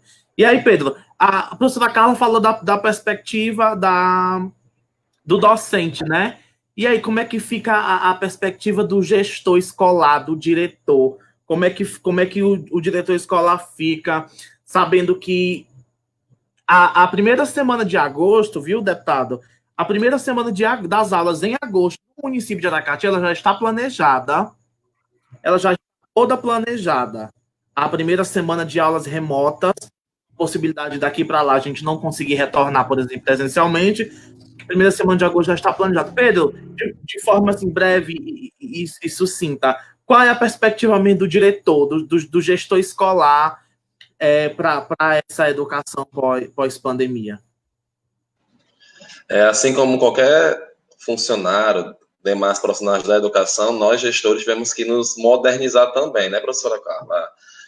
Foi importante porque a professora Carla falou sobre a questão era opcional o professor ser tecnológico ou não, né? Até então era opcional. Quando a pandemia veio, essa opção ela deixou de existir, né? Nós somos hoje uma educação totalmente tecnológica. Hoje a gente se comunica, hoje é reunião, videochamada só com o aluno, com a família, com a turma. Então a gente não há mais essa opção. E o gestor também, ele também teve que se modernizar. ele teve que parar de pensar na educação do espaço físico, numa escola, 4 salas, 12 salas, 20 salas, ele pensou numa educação além dos muros, né? Além do espaço físico da escola, e aí ampliou, obviamente, a sua atuação. E a nós gestores, né? E aí eu gostaria de usar dessa fala aqui, nós temos tido uma excelente gestão de Secretaria de Educação, né? A secretária Ana Mello, ela tem nos dado esse amparato, né? Tem nos capacitado, a Carla, nós passamos desse momento de capacitação, e aí nós temos as formações continuadas, porque justamente nós temos que pensar, nós chegamos, quando a pandemia chegou, a educação ela teve que se instituir de forma remota, e aí a professora Carla falou, e de fato aconteceu, nós não nos preparamos totalmente, né? Alguns já estavam preparados com o uso das tecnologias, das TIs, né? E alguns não estavam, mas aí todo mundo entrou no mesmo barco e todo mundo teve que pensar no mesmo direcionamento, no mesmo foco, né? Antigamente, o professor pensava, um era numa sala, um outro era noutra, o outro estava em outro espaço, e cada um pensava no seu quadrado. E hoje nós temos, o deputado falou de currículo, e o interessante, essa educação remota, ela possibilitou, inclusive, se tornar um currículo a nível municipal, nós chamamos com currículo universal. Todas as escolas estão alinhadas, inclusive, com os mesmos conteúdos, com as mesmas habilidades, com as mesmas, né, os mesmos direitos de aprendizagem, e aí a gente percebe os pontos positivos também nesse momento. Nós sempre pensávamos em contextos separados, em partes, né? E hoje a gente tem que pensar também no todo. O professor Ednilson usou de uma fala, eu gostaria de fazer uma ressalva sobre o trabalho da Escola Antonieta, né, antes de instituir a pandemia. De fato, a gente fez um direcionamento para atividades remotas, né? Os alunos saíram nesse recesso, que foi instituído a nível municipal, com o direcionamento de atividades domiciliares previsto para, no máximo, 15 dias, né? Mas aí a gerência da Secretaria de Educação, e aí eu parabenizo, sim, a equipe da Secretaria, nossa secretária, seus TIs e o corpo pedagógico da Secretaria, eles tiveram que pensar não só uma atividade domiciliar física, mas uma atividade domiciliar remota, através, por exemplo, da plataforma, né? E aí a Secretaria, ela instituiu essa plataforma, e aí ela pensou como ela se organizaria com os seus gestores, né? Ela foi proposto, foi analisado, foi discutido e estruturado pelos gestores, né? Tanto os gestores da função administrativa, os diretores, como os pedagógicos, e essa alimentação ela é feita pelas escolas, né? Com o suporte pedagógico dessa secretaria. E eu faço uma ressalva que muitos municípios, né? Assim como algumas escolas particulares, suspenderam as aulas. Quando foi para retornar, tiveram dificuldade, porque os alunos estavam distantes, as famílias estavam isoladas, né? E aí o Aracati não, ele se diferenciou porque ele manteve esse contato inicial, os alunos saíram numa semana, na outra já começou a trabalhar com a atividade da plataforma, então o vínculo, né, estava muito recente. Ninguém estava isolado, preocupado com o que iria comer, se iria trabalhar, como iria se manter, porque isso aí também influenciou nesse processo. E aí eu acompanho o Estado. A gente vê em aulas, eu vejo através do Facebook, quando eles estão, salas de 45 alunos, no Estado as salas são muito lotadas, diferente da realidade do município, mas as salas deles são com uma capacidade muito grande de alunos. E aí eu vejo uma aula de 3 turmas com 20, 15, 30 alunos no máximo. Diferencia muito o trabalho que nós temos desenvolvido. De fato, a professora Carla falou, e é um fato.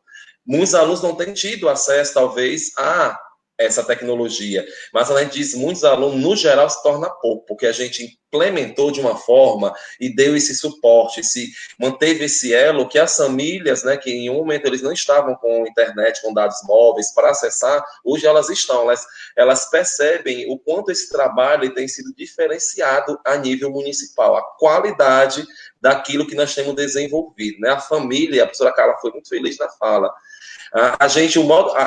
Tinha sempre um dilema na educação, como atrair a família para a escola, como a família entender o papel da escola. E esse dilema, eu digo que ele está muito vencido hoje, né? Porque a família ela está ligada diretamente hoje ao que nós estamos fazendo. Porque se a mãe não acordar o menino, se a mãe não der o celular para o menino acompanhar, supervisionar, ali não acontece. Então a família ela entende como esse processo está acontecendo. Quem nunca viu, pessoal, vídeos, as mães ali, inclusive algumas mães no começo, não aguento mais, como é que o professor consegue dar essa aula? Eu ouvi um áudio de uma mãe aqui da escola dizendo, Pedro, eu já estou para enlouquecer, é 3 meninos, o menino não para, o menino não se concentra. Como é que a professora consegue com 20 meninos, com 30, né? Mas aí, a fala dela me deixou assim feliz, porque ela disse assim, Pedro, vocês são os guerreiros, como é que é a escola, parabéns para os professores. Então, eles não entendiam como é que nós fazíamos, e hoje eles entendem. Quando nós voltarmos para essas aulas físicas, seja em agosto ou não, seja em um momento posterior, esse elo, pessoal, ele vai estar lá entrelaçado. A educação ela vai ser outra. Nós vamos colher grandes frutos, porque a família ela vai estar presente, porque ela já entendeu o papel da escola. E a gente tinha tanto esse dilema, né, Carla? Dilemas na educação, e o dilema era justamente isso, como atrair a família. E hoje eles estão juntos. Numa turma de 20 alunos, 3, 4 que está ali ainda, né? Uns não estão tendo acesso, mas no geral a gente tem tido um êxito muito grande nessa educação remota. Aracati é referência. Onde eu chego, eu digo, eu estou no grupo do MEC Nacional, e os municípios estão coçando a cabeça, eles não conseguem se estruturar pedagogicamente. E nós já estamos repensando, né, professora Carla, como é que a gente vai incrementar. E quando a gente retornar para o espaço físico, a gente não vai retornar totalmente. Nós não vamos implantar a educação que aplicávamos outrora, né? Vai ser repensada essa educação. E aí ela já está sendo pensada. Nós já estamos pensando se é em agosto, se é em setembro, outubro, novembro, quando a gente retornar, nós já estamos planejando esse retorno, porque a educação também ela é pensada. E aí, como é uma fala final, eu reforço a importância do Fundeb, né, desse financiamento da educação. Parabenizo nosso deputado e a todos aqueles que têm tido esse cuidado, esse zelo com esse financiamento, né, com esse investimento, porque na verdade é um investimento, né, não é um gasto, não é gasto, não é ônus, é investimento. Investir em educação é investir na sociedade de forma direta, é equiparar, é tornar as pessoas a ter esse direito dessa política pública, tão pensada, talvez, por alguns gestores em outros tempos, ou até recentemente a nível federal, que a gente vê as discussões, e o deputado foi muito feliz na fala, via MEC, né? Ficava tanta discussão de ideologias tão desnecessárias, e a educação ela ficou a não ser pensada com excelência, né? A não ser pensada com cuidado, com carinho. Mas aí eu reforço a importância desse Fundeb, que financia essa educação, e aí eu volto à fala que esse pensamento de novo Fundeb também tem que pensar em todos os profissionais que estão dentro do contexto da educação, tá certo? Não só pensada também só em professor, mas ser pensada no secretário, ser pensada, por exemplo, na futura inserção de assistentes sociais dentro da escola, de psicopedagogos, de psicólogos, porque a educação ela é uma parte de um todo, né? E aí esses profissionais, todos esses que adentram essas escolas, né? Eu acho muito bonito nas escolas em tempo integral, né? Tem um psicopedagogo, tem todo um aparato instituído por lei. Vamos pensar em instituir isso às demais escolas da modalidade regular, tornar uma educação de excelência que nós temos tanto caminhado e feito, né? Um caminho, a educação ela é como se fosse uma árvore, a gente planta, a gente está germinando, os frutos a gente não colhe agora imediatamente, alguns a gente colhe, outros não, mas a ideia é de plantar, de semeadura, né? Vamos semear a educação para que no futuro possamos colher bons frutos. Obrigado, Pedro. Pessoal, nós estamos aí chegando ao final do nosso diálogo, certo? E eu gostaria de ler só aqui um comentário da Larissa Ribeiro. Ela é assistente social da Escola de Tempo Integral Darcy Ribeiro, em Aracati. E aí ela fala, né, como assistente social da educação, trabalho diretamente com a escuta especializada das famílias, e muitas são as justificativas para a não realização das atividades, porém, a mobilização foi grande, e muitas famílias, mesmo as mais carentes, fizeram o possível para estar realizando as atividades, né? E aí, eu gostaria de agradecer a presença de todos, a professora Carla, o professor Pedro, Eduardo Bismarck. Agora, acho que ficou bem claro, a gente conseguiu fazer uma transparência para saber como é que está o Fundeb. Eu acredito que, como o deputado colocou, depois de tudo que for Covid, tudo que for saúde, a pauta emergencial do país. Você deixa eu dar uma palavrinha final depois, Edilson? Pode, já é a sua finalização. Eu vou passar para você, que você vai... Tá, achei que você ia finalizar, desculpa. Não, eu vou você vai ser a cereja desse bolo, né? Que bom. Pessoal, então, assim, não é porque hoje o pessoal tá falando demais. Todo mundo quer. Muitos comentários, sabe, Ednilson? Eu observei tá aqui, bom. né? É porque muitos o debate é muito bom, tá? Verdade, é muito bom essa troca de conhecimento. Muito bom. Isso mesmo. E aí, bom, a gente conseguiu ver mais ou menos, ter uma perspectiva geral de como é o Fundeb. A gente já sabe que ele interfere diretamente no Piso Nacional do Magistério. Já foi falado aqui da importância do secretário escolar como a pessoa que faz as estatísticas, que essas estatísticas elas viram recurso no final.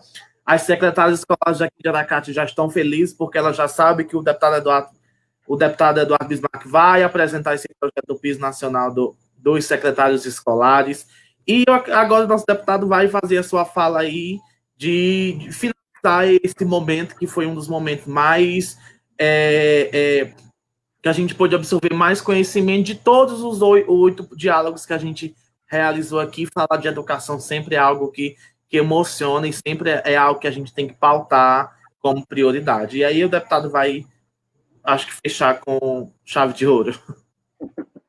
Bom, obrigado, Ednilson, pelo convite. Desde que você me mandou a mensagem lá, o áudio, na mesma hora eu disse que toparia, dava só a gente fazer um ajuste de agenda aí e tal, e graças a Deus, a primeira agenda pretendida a gente deu certo. Obrigado pelo convite. Queria abraçar também o Pedro, é um prazer estar aqui. Você que tem o nome de Pedro Henrique, é o mesmo nome do meu filho mais velho. Então, dizer que nesses momentos de distanciamento social, é uma alegria estar abraçando vocês dois aqui pelo computador, e também a professora Carla do Vale. Foi um prazer te ver aqui também, a gente poder conversar sobre educação. Olhando sobre a perspectiva de toda a cadeia, e me permito fazer só uma análise pequena final, a gente tem, ali no topo das decisões municipais, um grande gestor hoje em Aracati, me perdoem, que é o meu pai, mas é prefeito de Aracati. Ele é um grande gestor, ele é um grande exemplo, e ele determinou diversas coisas desde o início da campanha dele, que ele vinha falando: olha, se eu não fizer para a educação, não fiz nada por Aracati. E realmente ele fez. Ele mudou a cara das escolas do Aracati, ele mudou a realidade das salas de aulas do Aracati. Faltam ainda algumas para poder fazer, nós vamos trabalhar junto. A UFNDE, que é o Fundo Nacional de Desenvolvimento da Educação, que a gente tem conseguido liberar recursos para poder as obras andarem, as obras não ficarem paradas, para equipamentos, para outro tipo de material, até para cozinha de escolas. Então, tudo isso, ar-condicionado, para poder fazer o forro da sala de aula, para a criança não ficar olhando para o teto. Então, tudo isso passa por uma mudança radical na educação do município. Vindo nessa direção, a gente vem para a secretária Ana Mello, que teve a decisão de fazer, juntamente com o prefeito, toda a execução do plano conversado com o prefeito, toda a equipe da Secretaria de Educação, e aí a gente vem também nos secretários, vem nos professores, diretores de escola, merendeiras, pessoa que cuida da escola, a Secretaria de Infraestrutura, que está lá, por exemplo, na porta da escola do municipal. Nós vamos ter ali pavimentação, vamos ter uma piscina maravilhosa no municipal. Tudo isso vem acontecendo, é um momento diferente que o Aracati vai vivendo. E aí, a gente continuando, a gente tem ali mães, professoras que também são mães e pais de alunos, os alunos, e todo mundo que faz educação, que acabou abrigando no seu coração essa mudança que o Aracati está vivendo. Com isso, todo mundo abraçou uma causa. Então, quando você fala em implementação de um plano hoje, muitas das escolas já tinham lousa digital, já tinham o ambiente digital pronto para uma adaptação, porque nós estamos tentando modernizar Aracati. E aí, quando a criança tem, o pai, a mãe, o professor, tem todo esse cenário positivo, ele abraça muito mais fácil. A Secretaria de Educação tem como abraçar mais fácil. Então, o prefeito Bismarck, ele tem um papel importantíssimo nisso. Ele está numa ponta da cadeia e na outra ponta está o aluno. E essas duas pontas, elas têm no meio todo um processo que estão abraçados, unidos, e eu estou ajudando onde eu posso.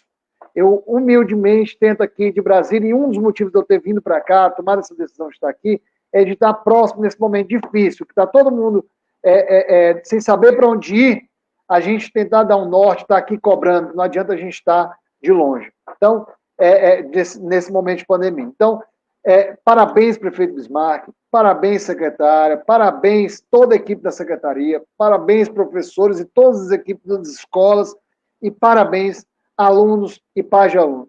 Meu grande abraço a todos vocês, contem comigo, contem com este deputado, que eu tenho que devolver para vocês toda a gratidão que eu tenho da oportunidade de estar aqui trabalhando por vocês. Então, é mais que minha obrigação. Obrigado, Ednilson, pelo convite mais uma vez. Obrigado, Pedro. Obrigado, professora Carla. Um grande abraço a todos vocês também que estão nos assistindo agora. Chegamos ao fim, pessoal, ao nosso diálogo. Espero que a gente possa ter colaborado, que a gente possa ter trago transparência de várias situações que, principalmente do Fundeb, que muito nos vem angustiando sobre o futuro da educação. E eu acredito que com o trabalho do deputado, com o trabalho da Prefeitura de Aracati, com o trabalho do governo do Estado, com a união e o trabalho coletivo de todos, eu acredito que sim, nós vamos avançar muito nas nossas pautas prioritárias, que são principalmente a educação. Agradeço ao deputado Eduardo Bismarck pela disponibilidade, pela atenção, pela proximidade, pelo carinho que ele sempre trata todo mundo. Obrigado, professor Pedro, obrigado, professora Carla. Foi um momento de construção de muito conhecimento, um momento de muita partilha, e a palavra mesmo, como eu sempre digo, é gratidão, né? A gente não poderia estar finalizando esse último episódio de diálogo se não fosse para falar sobre educação. Desde já, muito obrigado mesmo, de verdade, a gente está encerrando aqui. Um abraço a todos.